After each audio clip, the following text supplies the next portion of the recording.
नमस्ते सम्पूर्ण मेरा प्यारा दाजुभाइ तथा दिदीबहिनीहरूलाई हार्दिक नमस्कार भन्दै विगत 23 र 24 गते भएको देशमा जुन दुखद घटना भयो त्यसमा लगभग 71 जनाले को ज्यान गयो।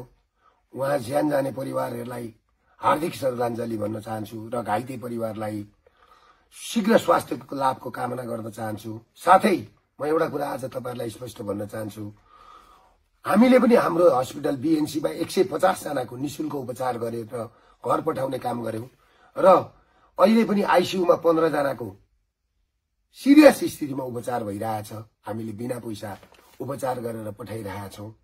साथै मलाई एउटा दुःख लागेको कुरो के छ भने यो अहिले जुन 22 गते हामीले यो कार्यक्रममा सरिक हुन्छु भन्दाखेरि बालनजीले तपाईहरु आउनु पर्दैन भन्नुभयो। हामी त गएनौं, हाम्रा कार्यकर्ताहरु गएनन् र हामी अहिलेसम्म निस्केका पनि छैनौं। र मलाई 23 गते र 24 गतेको एउटा घटनामा के दुःख लागेको छ भने मान्छेहरुका घर जलाउनु, मान्छेहरुका चाहिँ भएका सम्पत्ति तोडफोड गर्नु र सिंहदरबारमा आगो लगाउनु, सर्वोच्च अदालतमा आगो लगाउनु, जोसुकैको घरमा पनि आगो लगाउनु र व्यापारीहरुको घर होटल सबैमा आगो लगाउनु, भाटबोडिनी जस्ता ठाउँमा आगो लगाउनु यो एकदम दुःखदायी हो। र यो घटनामा हाम्रो अभियानको पनि नाम आयो राजावादीहरु भने। हामी राजावादी होइनौं भनेर हामीले अस्ति क्लियर गरेका छौं। हामी राष्ट्रवादी हौं र हाम्रा अभियन्ता साथीहरु या म चाहिँ यो कार्यक्रममा संलग्न छैन पनि मेरो व्यक्तिगत रूपले भन्ने मलाई, किनभने बालनजीले नआउनु भनेर चाहिँ स्ट्याटसै लेख्नु भएको थियो र यो कार्यक्रमको जिम्मा जसले गराएको हो त्यसले लिनुपर्छ। आज मैले एउटा स्ट्याटस लेखेको छु जो मैले विगत 13 वर्षदेखि आफूसँग भएको घटनालाई आधार मानेर र यो देशमा पश्चिमाहरुको खास गरेर पश्चिमाहरुको प्रभाव कस्तो छ भनेर मैले एउटा स्ट्याटस लेखेको छु र पश्चिमाहरुको जुन प्रभावले आज देशलाई कुन स्थितिमा पुर्याउँदैछ त्यो कुरा मैले स्ट्याटसमा सबै लेखेको छु। त्यो राम्रोसँगले पढ्नु होला, राम्रोसँगले अध्ययन गर्नु होला। अब हुने त्यही हो, गर्न खोजेको पनि त्यही हो हिजोदेखि। त्यसले गर्दाखेरि तपाईहरुले सबैभन्दा पहिला त्यो स्ट्याटस राम्रोसँगले पढेर मनन गर्नु होला। म खास गरेर बुद्धिजीवीहरुलाई त्यो भनेर त्यो स्ट्याटस पढ्न भन्छु र म आफू पनि पढेर सुनाउन चाहन्छु। 2028 सालमा राजा महेन्द्रको रहस्यमय निधन, त्यसपछि 2028 सालमै नयाँ शिक्षा लागू, 2037 सालमा जनमत संग्रह, 2046 सालमा जनआन्दोलनपछि प्राप्त प्रजातन्त्र त्यतिले पनि नपुगेर 2052 सालमा जनयुद्धको सुरुवात, 2058 सालमा हिन्दूका प्रतीक राजा वीरेन्द्र सहित राजपरिवारका सदस्यहरूको रहस्यमय दरबार हत्याकाण्ड, 2072 साल असोज 3 गते पूर्ण रूपमा राज संस्था र हिन्दू अधिराज्यको अन्त्य गरी संविधान जारी, संविधान मार्फत नेपालबाट हिन्दू राष्ट्र हटाई राज संस्था विहीन धर्मनिरपेक्ष राष्ट्र घोषणा गर्न सफल।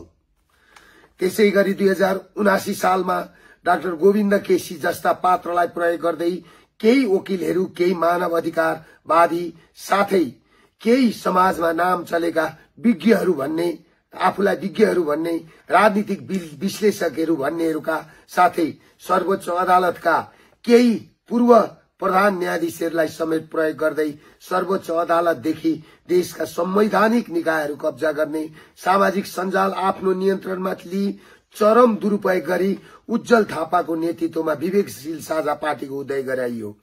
युवा पुस्तालाई विदेश पलायनमा बाध्य बनाउने, मेडिकल शिक्षा र +2 माथिको शिक्षा प्रणाली पुरै ध्वस्त पार्ने, देशलाई नागरिक विहीन बनाउने खालको षड्यन्त्र तीव्र गतिमा अघि बढाइयो। त्यस्तै क्रममा विवेकशील साझा पार्टीको प्रयोग गरियो। त्यो पार्टीको अस्तित्व समाप्त भएपछि त्यसका 70% सदस्यलाई राष्ट्रिय स्वतन्त्र पार्टी र 30% लाई अहिले जसले देशमा षड्यन्त्रको बिरुवा रोप्यो उसैको समर्थक बनाएर पठाइयो। यसको अन्तिम उद्देश्य भनेकै अहिले भर्खर हामी राष्ट्रवादीहरूले उठाउन लागेको वैदिक सनातन हिन्दू राष्ट्र लघु वित्त पीडित, सहकारी पीडित, बैंक पीडित, बैंकबाट कालो सूचीमा परेका र भ्रष्टाचार विरुद्धको आन्दोलनलाई ओझेलमा पार्दै वैधानिक रूपमै अब चाँडै चुनाव गराई जनताकै मतबाट पश्चिमाहरूको ठूलो डिजाइनमा यो देश कब्जा गर्ने ठूलो खेल सुरु गरिएको छ। यसरी नेपालबाट वैदिक सनातन धर्म र राज संस्थाको स्थायी अन्त्य गर्नु र ग्रेटर नेपालको भ्रम छरेर नागरिकहरूलाई दिग्भ्रमित बनाउनु, नेपाली भूभाग प्रयोग गरेर तिब्बतलाई चीनबाट अलग गर्नु, भारतलाई वरिपरिबाट घेरा हालेर अस्थिर राजनीतिमा लानु, भारतलाई विभाजन गर्नु र अनन्त नेपाललाई पश्चिमाहरूको इशारामा भू राजनीतिक खेलमा प्रवेश गराउनु र यो देशलाई युक्रेन बनाउनु हो। यस्तो खतरनाक षड्यन्त्र विरुद्ध यदि हामी देश, धर्म र नागरिकहरूको रक्षा गर्न चाहन्छौं भने सबै राष्ट्रवादी एकजुट भई वैदिक सनातन धर्म सहितको हिन्दू अधिराज्य नेपालको संरक्षणका लागि एकजुट भएर जुटौं। साथै अब राजाले पनि राष्ट्रको रक्षार्थ राष्ट्रको पक्षमा डह्रो भएर खुट्टा टेक्नु अपरिहार्य रहेको छ भन्दै म के भन्न चाहन्छु भने विगत 55 वर्षदेखि पश्चिमाहरूले खेल खेल्दै खेल्दै खेल्दै खेल्दै तपाईहरुले के बुझ्नुस् भने दक्षिण भारत, उत्तर चाइना दुवैको बीचमा अब चाँडै पश्चिमाहरूबाट सेनाहरू आउँदैछन्। यो कुरामा तपाईहरु क्लियर हुनुहोस् र यो हाम्रो भूमि रणमैदान बन्दैछ।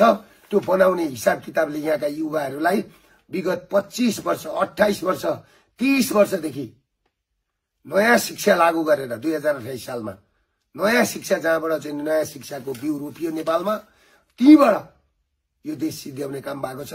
त्यसले गर्दा सम्पूर्णलाई बुझ्न म आह्वान गर्दै साथ दिन हुनको लागि, राष्ट्र जोगाउने अभियानमा साथ दिनको लागि अनुरोध गर्दछु।